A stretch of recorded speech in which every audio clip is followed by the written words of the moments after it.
Are you ready for the quantum age? Humanity's next step in evolution? Dream Vision 7 Radio Network invites you to the extraordinary platform of evolutionary voices for the quantum age. Let's explore. Learn more about this upcoming age where we bridge science with spirituality. Where potentiality meets reality. Where we take compassion into action. Our trailblazers and visionaries will ask the whys, the what-ifs, while igniting continuous possibility. Come along with us into an age beyond what we know today, where we can grow together in unity consciousness. Experience evolutionary voices for the quantum age, Monday through Friday at 8 a.m. and 8 p.m. Eastern on DreamVision7Radio.com.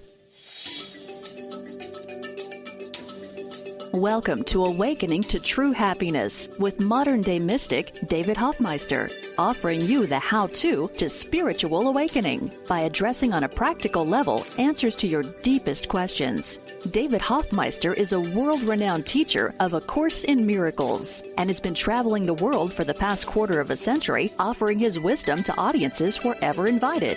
On this show, you'll hear recordings of David's best live talks, inviting you into an experience of deep wisdom and true clarity. To learn more about David, visit his website at davidhoffmeister.com. Awakening to True Happiness with David Hoffmeister is part of Evolutionary Voices for the Quantum Age, heard Monday through Friday at 8 a.m. and 8 p.m. Eastern on the Dream Vision 7 Radio Network.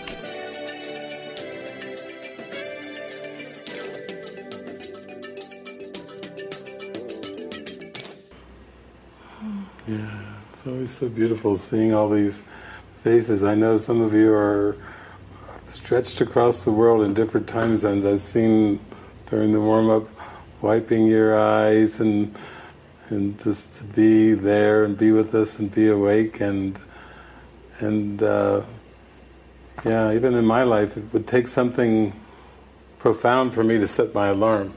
I enjoyed having a good night's sleep, but to get up to watch something wherever you are, yeah, we're just so honored. And it is a sacred calling. It's like there's this remembrance in us that it seems for much of our lives it's very faint, and then we never know quite when it will emerge or when it will shine through in such a strong way, but when it does happen, then we're quite certain that, oh, this is why I'm here, this is the purpose of everything that I seem to be doing. Everything that I've done my entire life was just for this experience, this holiness. And I think it's important that we come together. This is quite a celebration because oftentimes we've lived a life where there was not that many witnesses. Oftentimes our parents weren't telling us we were holy, our teachers, our partners sometimes, they tell us we were many things, but usually not holy. That's not something that they tell us. Oh, you're so holy. You're just so holy. It's not something we're used to hearing. And so there's something about this time of year, though, just from a vague memory of a celebration of an innocence that's prior to this world. Even when we hear the story of the babe in Bethlehem and we hear about the star in the sky that the three wise men followed. No, they didn't follow GPS. No, they had no maps. They just were in the dark looking at this bright light and following this light. And in some ways, that's kind of the way it is with our intuitive inner journey.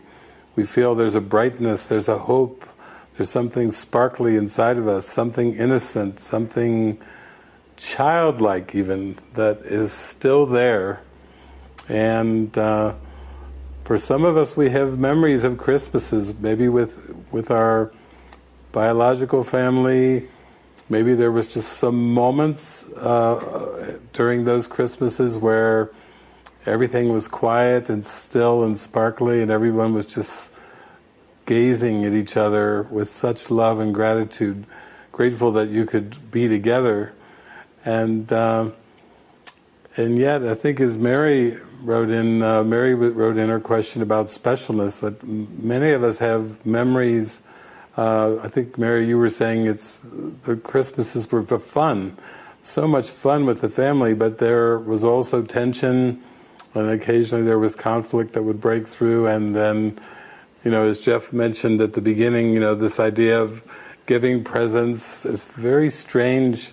That our mind would get so focused on giving and receiving of material things, that conditioning, I think, is just the ego's attempt to help block us from this holiness, from the simplicity of it. And we're so grateful for anything that comes to remind us. It wasn't long ago I was talking about my friend Dale, who's in prison. He's been in there for a number of years, and he's got a number of years to go, but I think tomorrow morning in my session I'm going to pull out that handwritten letter that he wrote to me that closed with, "They sold my typewriter, pardon my handwriting." But it's, there's those reminders of the simplicity that we don't have to do anything for this holiness. We don't have to earn it. We don't have to prove it. We don't have to justify it. We don't have to somehow work hard at it. It's more of what we always call letting go, and like a let go and a surrender, coming back in the mind to that innocence that's prior to this world, prior to time, prior to space, prior to all those, even those memories, the good ones and the bad ones. There's something that's so pristine that it's even prior to that. It's the I amness. That's what I feel. This weekend, we're not really here to find out like a roadmap or how to find the holiness or how to find the happiness in the future. We determined to do it now. That's in our joining and in our devotion and in our agreement. We have an agreement that is very sacred, very ancient. We don't just meet for random reasons right now. We come here for an agreement. And this weekend, we're here to actually tap into that remembrance that is, that help us to remember who we truly are with each other. We can't do this on our own. Jesus actually said you can't even accept correction on your own, because in union with me, you know your true self. So it's always in the union, with the Spirit in each other. He also said in the Course that something to the extent that withholding is dreaming and joining is waking. So in our joining, in our determination to be here together, our work is really done. We don't really have more than the willingness to show up here and just to tap into it right now. Like David said, Christmas is such a time on the calendar in the world. It's a time, at the end of the year to celebrate. It's a time for gifts. It's a time for family, for union in the form. But if you look at the Course, anything around holiness and around Christmas is always about instant.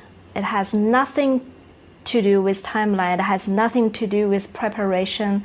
It has nothing to do with what you need to do in betterment of yourself. It's just something that who you already are. And it's an instant that we want to tap into to remember that. So that's the purpose of us coming together this weekend. And every moment when we come together is just for that reason. Get ready for David Hoffmeister's upcoming book, This moment is your miracle. Spiritual tools to transcend fear and experience the power of the present moment. Author of 22 inspirational books and forward writer Alan Cohen says David is a guide of the highest caliber. This book can help you learn how to trust your inner guidance and accept the miracles life is offering right now. This book invites you to welcome your inherent innocence and to that eternal peace within.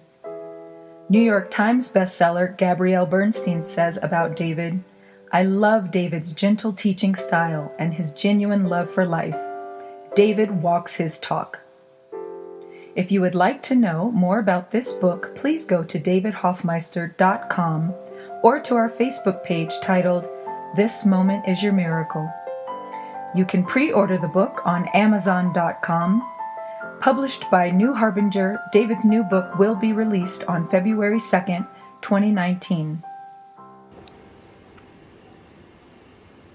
Yeah, it's like we've come together in this appointed time to really be shown the meaning of Christmas. You know, this may sound like we're all part of a Christmas movie, The Meaning of Christmas. We're here digitally to discover the meaning of Christmas. And there's so many famous movies, and of course there's so many plays and theater plays, and I think of the Nutcracker Suite. I mean, it goes on and on. There's so many gifts and expressions of love that come through, and yet we're here to be shown by Jesus and the Holy Spirit the meaning of Christmas. And I think it's a way that we have to be open to. If we're going to remember the meaning of Christmas, we have to be willing to forget the rest. Yeah. We have to be willing to forget whatever we were holding on to, whatever we were clinging on to, whatever we were hoping for in time and space, and come with holy, empty hands unto our God to be shown the meaning. Because to me, the meaning is very, very simple. It's not coming through learning more concepts. It's not coming from repeating rituals or practicing things over and over in time. It's this dropping deep inside, inward, into this place of stillness and acceptance. We like the symbols of like a burning candle or a shining star in the sky. Before we were coming here, it's the simple little gestures. You know, I was saying goodbye to Iso before I came over here with a belly rub. He's just laying there on the carpet, like, oh, love me, I'm holy. And I'm like, I know you are. And so it's a nice belly rub, and he's just leaning back there. That's a simple gesture. The simplicity of holiness has to just come from us so easily. It has to just roll out and radiate from us without any kind of expectations, any hopes or wishes that the world will change or that something should be different in our life. Diana sent this movie, I think it was called Perfect Christmas. I saw a link to it on YouTube. There wasn't many views. There was just a handful of us that watched this. But I started watching it today, and you know, when I was watching it, I could hear Jesus inside saying, you know, what he told us in the Bible, be ye perfect as your Father in heaven is perfect. And then how the ego in our mind goes, when it hears that, be ye perfect as your Father in heaven is perfect, then the ego comes in with, bah humbug, perfect. There is no perfect. You will never be perfect. You can forget about perfection. But actually that holiness is perfect. That's why it's holy. Because it was created by holiness, and it is perfect. And there is no defense against that holiness. There's absolutely no defense. That all we have to do is begin to discern in our mind that there is another voice, an opposing force